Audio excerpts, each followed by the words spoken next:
you can't move, and something standing at foot of your bed, watching. This isn't a dream.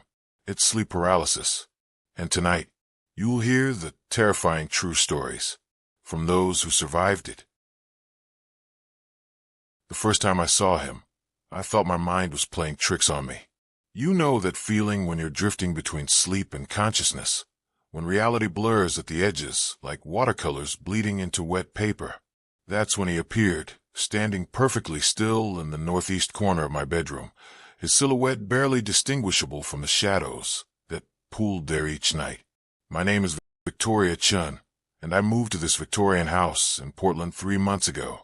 The realtor, a cheerful woman named Jennifer Walsh, had warned me about the house's quirks, the way the floorboards creaked in a specific rhythm, how the windows rattled even on windless nights, and the peculiar draft that seemed to circulate through the upstairs hallway. What she didn't mention was the presence that came with the property. The house itself was beautiful, with its ornate crown molding and original hardwood floors that gleamed like dark honey under the afternoon sun. Built in 1887, it had housed 7 different families over the decades. The previous owner, an elderly man named Theodore Blackwood, had lived there alone for 43 years before passing away in his sleep. Natural causes, the realtor assured me. Nothing suspicious. But houses remember things. They absorb the echoes of lives lived within their walls, and sometimes those echoes refuse to fade. The first week was blissful. I arranged my furniture, hung my paintings, and transformed the master bedroom into a sanctuary of cream-colored walls and soft lighting. I placed my bed against the western wall, leaving the northeast corner empty except for a vintage reading chair. A grand chair faced the bed at an angle, its high back creating deep shadows that seemed to shift and dance in the lamplight. It was on the 8th night that I first saw him. I had been lying in bed, scrolling through my phone, when a movement in my peripheral vision made me look up. There, standing beside the reading chair, was the outline of a man. Tall, maybe 6 feet or more, with broad shoulders that seemed to block out the faint streetlight filtering through the curtains. He stood completely motionless, and even in the darkness, I could feel his gaze fixed upon me. My heart hammered against my ribs like a caged bird desperate for freedom. I fumbled for the bedside lamp, my fingers trembling as they found the switch. Light flooded the room, banishing the shadows to their proper places. The corner was empty. Just an overactive imagination, I told myself. New house jitters. Everyone experiences them. But deep down, I knew what I had seen. The second sighting came 3 nights later. This time, I woke from a dream about drowning in black water. The room was pitch dark, but my eyes went immediately to the corner. He was there again, closer this time. Close enough that I could make out more details in the ambient light from the hallway. He wore what appeared to be a dark suit, formal and old-fashioned. His face remained hidden in shadow, but I could see the pale gleam of his hands hanging at his sides.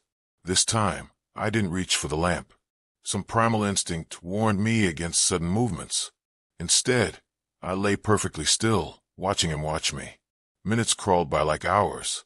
My breathing became shallow, controlled, as if making too much noise might provoke him into action. Then, without warning, he was gone. Not walking away, not fading gradually, simply absent, as if he had never been there at all. I spent the rest of that night huddled under my covers, every nerve ending on high alert, waiting for dawn to chase away the supernatural dread that had settled over me like a suffocating blanket. By the 4th sighting, a pattern had emerged. He appeared only between the hours of 2 and 4 a.m., always in the same corner, always perfectly still. I began leaving a small lamp on, hoping to keep him at bay. But it made no difference. He materialized regardless, his presence so real that I could in the room dropped several days. He manifested. I started researching the house's history, diving into records, archives. What I discovered made my wood hadn't been the die in this house in 19 or Morris dead in the master bedroom, apparently having died in her sleep. In 1954 it was Robert Hayes, a businessman who had moved in just 6 months prior. In 1978, Margaret Sullivan, a schoolteacher, suffered the same fate. All of them had died peacefully in their sleep, all in the same room where I now lay my head each night. The pattern was disturbing enough, but what truly terrified me was what I found in a local newspaper article from 1955. Robert Hayes's widow, Dorothy, had given an interview to the Portland Tribune about her husband's death. In it, she mentioned something that made my skin crawl. Robert had been complaining for weeks about feeling watched while he slept. He said there was someone in the corner of the room, just standing there, staring at him. I thought it was stress from the new job, but now I wonder if something was trying to tell us something. I tried to convince myself it was that grief-stricken people often imagine things, but as the sightings continued, the man in the corner became more substantial, more present. I could make out features of his face, sharp cheekbones, deep-set eyes that seemed to absorb light rather than reflect it, and thin lips that never moved, never smiled, never frowned. He was waiting for something. But what? The answer came to me during my 7th encounter with him. I had been lying, dreading his appearance, noticed something. Instead of standing slowly, he was walking toward my bed. Each step was silent, but I could feel them vibrating through the floorboards, through my bones, through my very soul. The temperature plummeted until my breath came out in visible puffs. The shadows in the room seemed to deepen and writhe like living things. When he reached the foot of my bed, he stopped. For the first time, I could see his face clearly. It was gaunt, almost skeletal, with skin like aged parchment stretched too tight over sharp bones. His eyes were the worst part, not black or empty as I had expected, but filled with an endless, crushing sadness that seemed to pull at something best. He raised one pale hand and pointed at me. His mouth opened, and though no sound emerged, I heard his voice as clearly as if he had spoken aloud. It came from inside my head, cold and hollow as wind through a graveyard. "You're next." I tried to scream, but no sound came. I tried to move, but my limbs felt weighted down with lead. All I could do was lie there as he leaned closer, his face inches from mine, his breath like winter air against my cheek. Unless, his voice whispered in my mind, and then he told me, showed me really, images flashing through my consciousness like scenes from a nightmare. I saw the previous owners in their final moments, Catherine Morrison clutching her chest as her heart gave out, Robert Hayes gasping for air that wouldn't come, Margaret Sullivan convulsive force squeezed the life from her, and behind each death, orchestrating each demise, was the man in the corner. But he wasn't the killer. He was the warning. The house itself was the predator, feeding on the life force of those who slept within its walls. It had been doing so for over a century. With each victim, the man in the corner was its first kill, bound to the place that had condemned to watch helplessly as others suffered unless someone broke the cycle. He showed me what I had to do. In the basement, behind a wall that had been sealed up decades ago, lay his remains. His name had been William Ashford, and he had built this house in 1887 for his young bride. But something had gone wrong during construction. A worker had died in an accident, his blood soaking into the foundation. That death had awakened something ancient and hungry in the very bones of the structure. William had been the first to pay the price, dying just 3 months after moving in.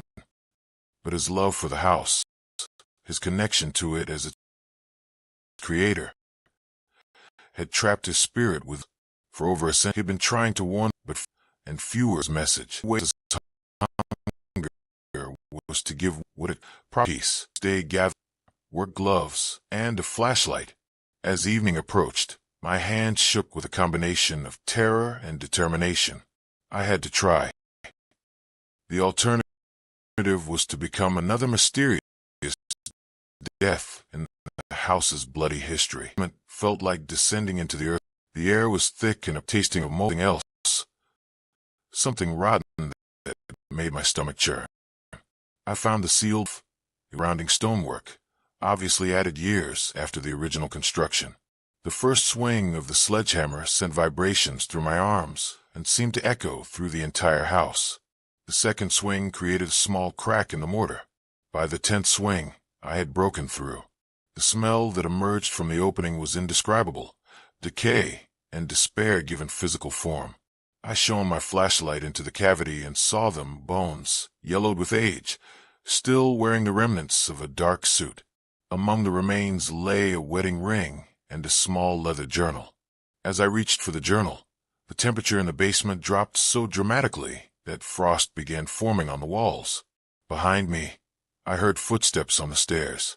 I turned to see William Ashford descending, no longer the terrifying specter from my bedroom, but a man filled with desperate hope. His voice, when it came, was different now, warm, human, filled with gratitude. "Thank you." I opened the journal and read the final entry.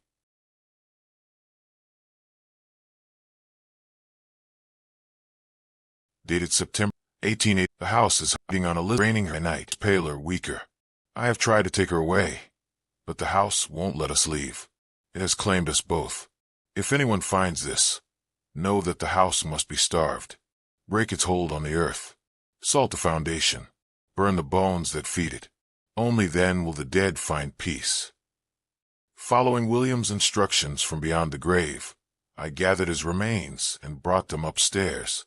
In the backyard, I built a proper pyre and gave him the burial he had been denied for so long.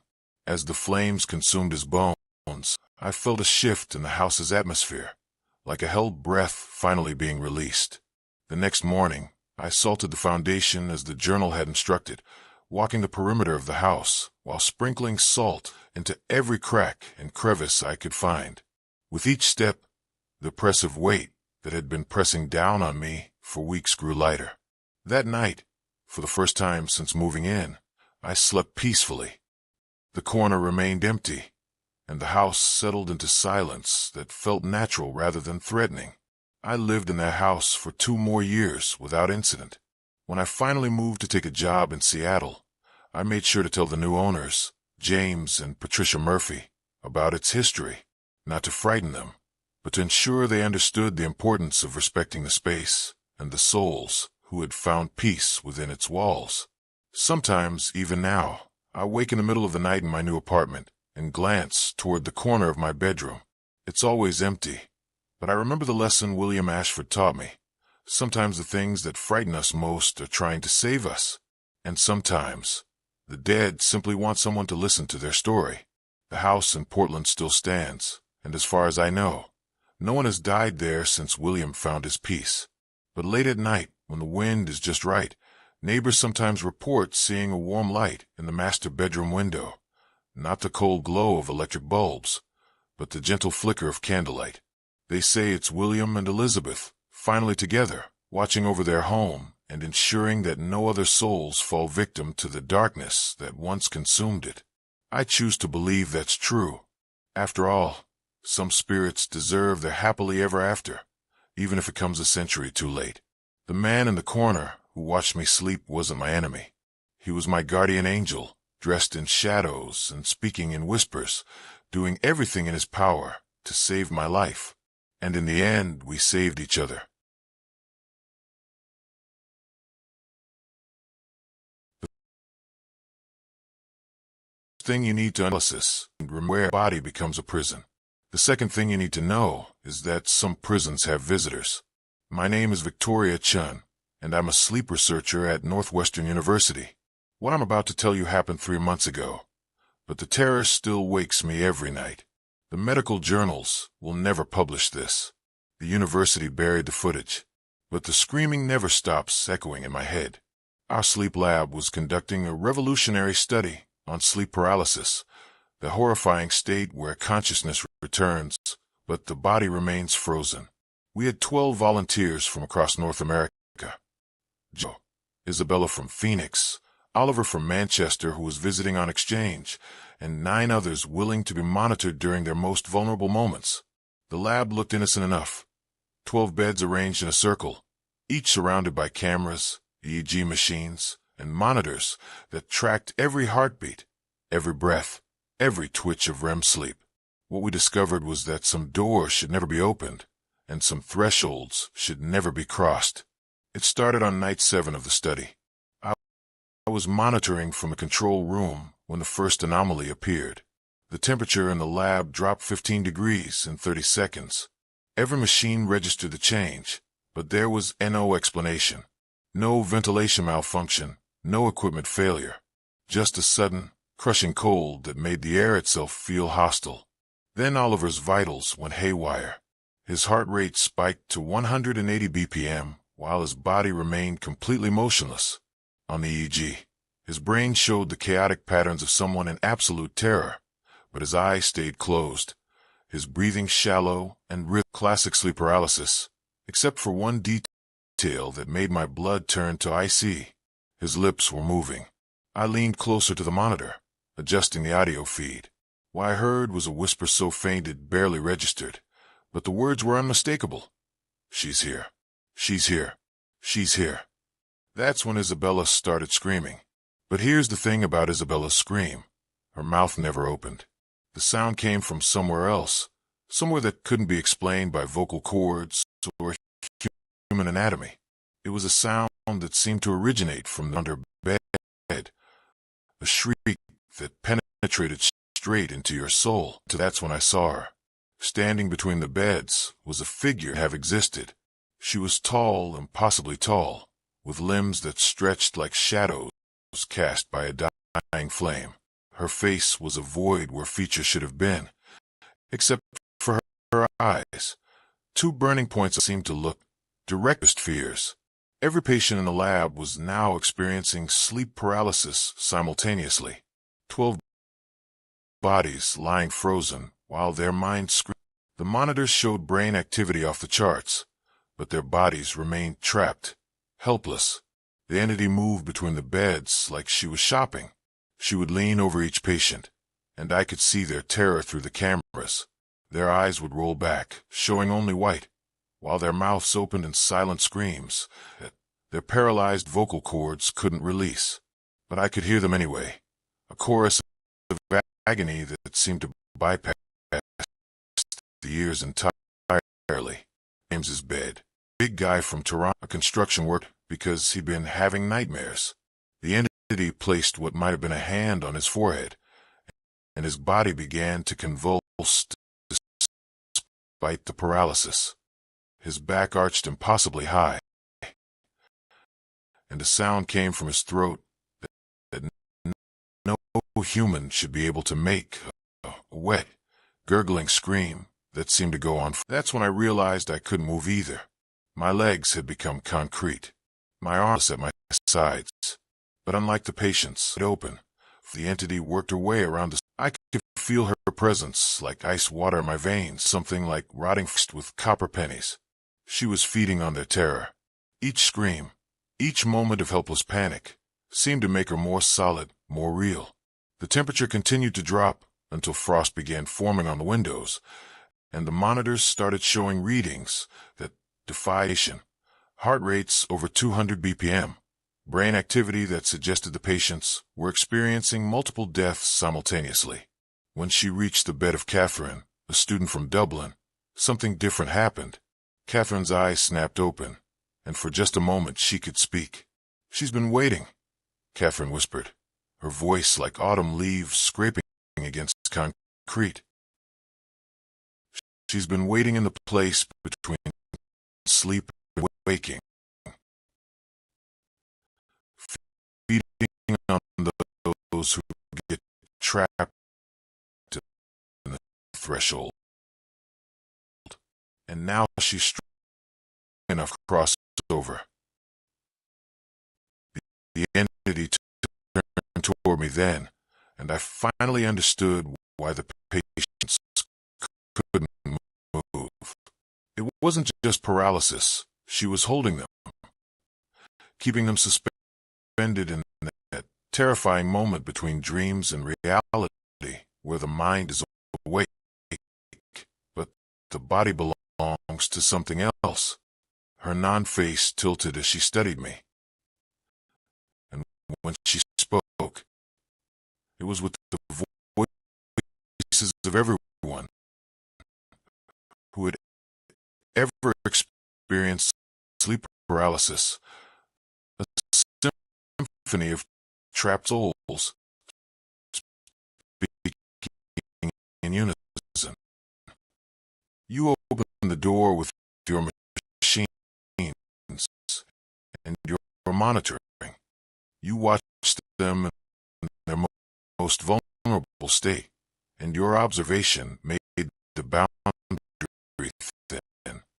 Now we can cross over whenever we want, every night, in every bedroom, wherever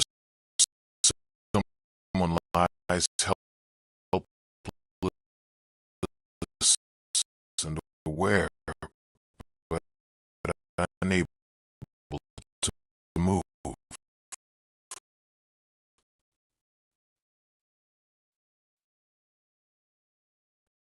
The lab equipment started exploding in showers of sparks.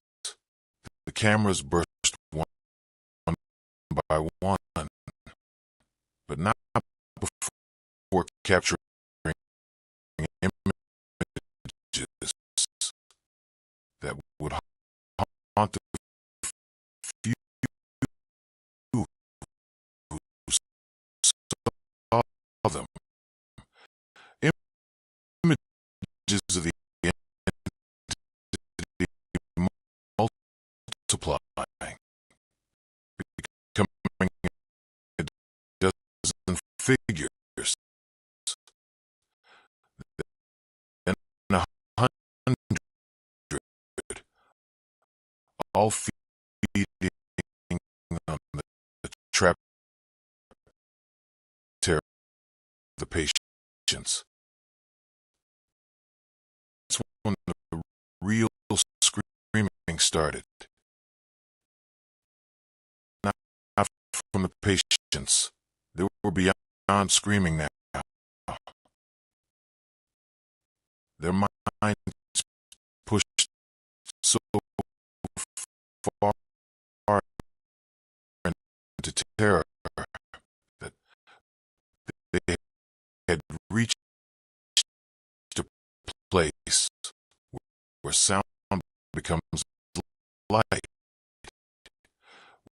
where fear becomes a physical substance that fills your lungs like water. The screaming came from the walls themselves. The building was old and over the decades. How many people had experienced sleep paralysis within these walls? How many had lain frozen while something watched them from the corners of their vision? The entity had awakened all of them. Every residual moment of terror that had ever soaked into the stone and steel. I watched helplessly as reality began to unravel. The patients started to phase in and out of existence. One moment they would be lying on their beds. The next they would be standing upright while still appearing to sleep. Their eyes open and staring at nothing while their mouths moved in silent conversation with invisible presences. Oliver from Manchester began laughing. a sound like glass breaking in slow motion. Isabella started weeping tears that turned to icy before they could fall. James's construction worker hands began building something in the air, invisible structures that cast shadows despite being made of nothing. And through it all, the entity grew larger. She was feeding not just on the current terror, but on every nightmare they had ever had. Every moment of childhood fear. Every time they had woken up convinced something was watching them. She was becoming a repository of human dread, growing stronger with each heartbeat. That's when I realized the truth that made my sanity crack like thin ice. We weren't just studying sleep paralysis. We were creating a bridge. Our monitoring equipment, our cameras, our constant observation of people in their most vulnerable state. We had built a highway between the waking world and whatever exists in that space where consciousness goes when the body sleeps. The entity leaned close to me, and I could feel winter wind. Thank you, she whispered with voices that belonged to every. Ever been trapped between. I've been limited to single moments of bedrooms. The harvest on ill to the patients that they were no longer in. Their edges dissolved between a nightmare becoming part of her collapsed forever of paralyzed terror. Sleep lab. Every hospital where people study the boundaries of consciousness continued will now be a doorway and experiences strengthening till I can walk freaking world. The last thing I remember, sound of breaking every window and simultaneously was expanding beyond the conflict, reaching out with darkness that began walls. 3 days later, in a report had been an episode.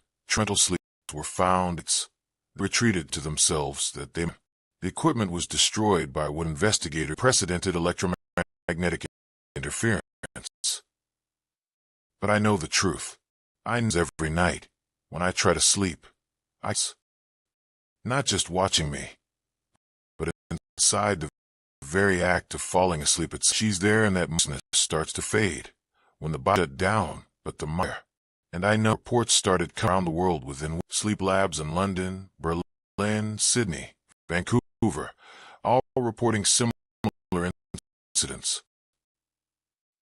Patients trapped in paralysis while experiencing unprecedented levels of terror. Equipment failures. Staff members found catatonic, whispering about entities that feed on the space and waking. She spread person who sleep paralysis. Now a potential every feeds are growing. She's built terror from the most vulnerable. Part isn't this. The worst part is that I can still feel the paralysis. Right now, as I tell you this story, I can feel my body growing heavy. My limbs becoming unresponsive.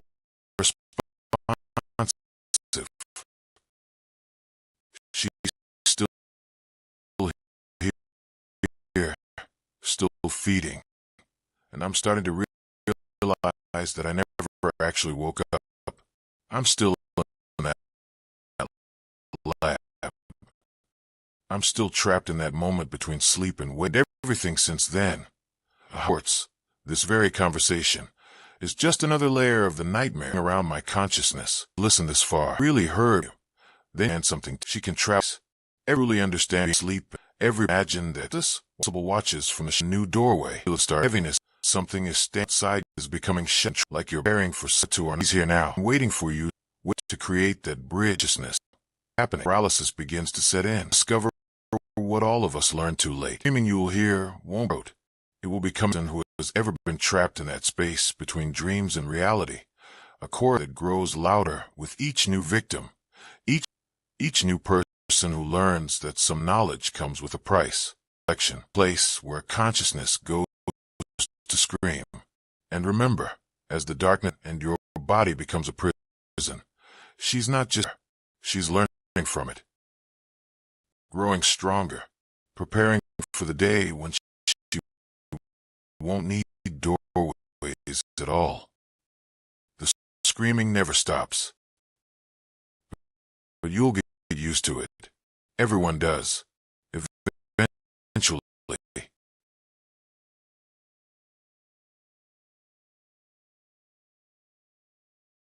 The ancient floorboards of the Victorian mansion groaned beneath Detective James Morrison's boots as he stepped into what would become his personal nightmare. The real estate agent, Catherine Webb, had been unusually eager to close the deal, too eager. He would later realize the price was suspiciously low for such a grand property in downtown Boston, but James attributed it to the current market conditions. Previous owners moved out rather suddenly, Catherine had mentioned, her voice carrying an odd tremor. Family emergency.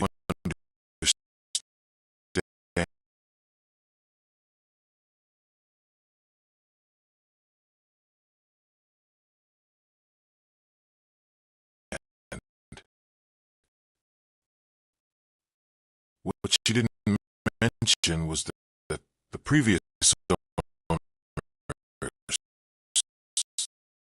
the Henderson family, had fled in the middle of the night, leaving behind everything except the clothes on their backs and notes scrawled in desperate handwriting. IT knows when you're asleep.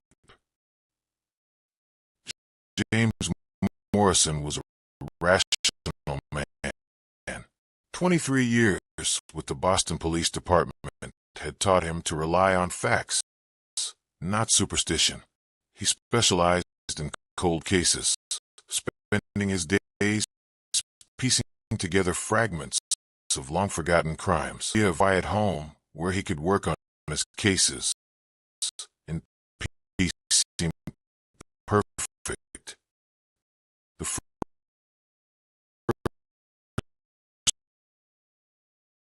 week passed without incident. James set up his home office in the master bedroom,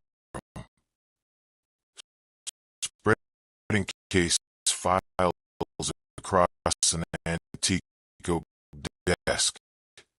The room faced east, catching the morning sun through tall windows,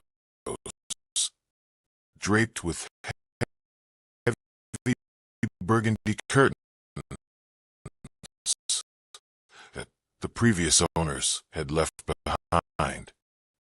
Everything seemed normal. It was on the 8th night that it began. James had always been a professional hazard that fell in his... But that night, an unusually deep midnight, the house settled into its creaks inside. Goldwood expanding with the changing temperature. Exactly jacked open, darker than it should have, even with the curtains, some ambient light from the street through. But now the darkness was absolute.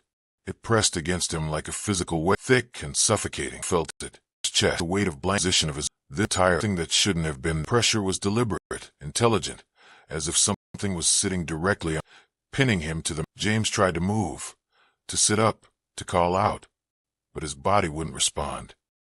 His muscles James felt locked in place, frozen force. He could move frantically around the room, searching for the source of this terror. In the corner of his vision, where the shadows gathered thickest, near the ward, something shifted. Not quite movement. More like the suggestion of something that didn't belong to the natural world. The pressure on his chest increased, making it difficult to breathe. James fought against the paralysis. His heart moved violently. He was certain it would burst on his forehead to November air. Just suddenly, as the weight of the darkness receded to its normal depth, and James found he could move again. He bolted upright, gasping, his hands in for the bedside lamp.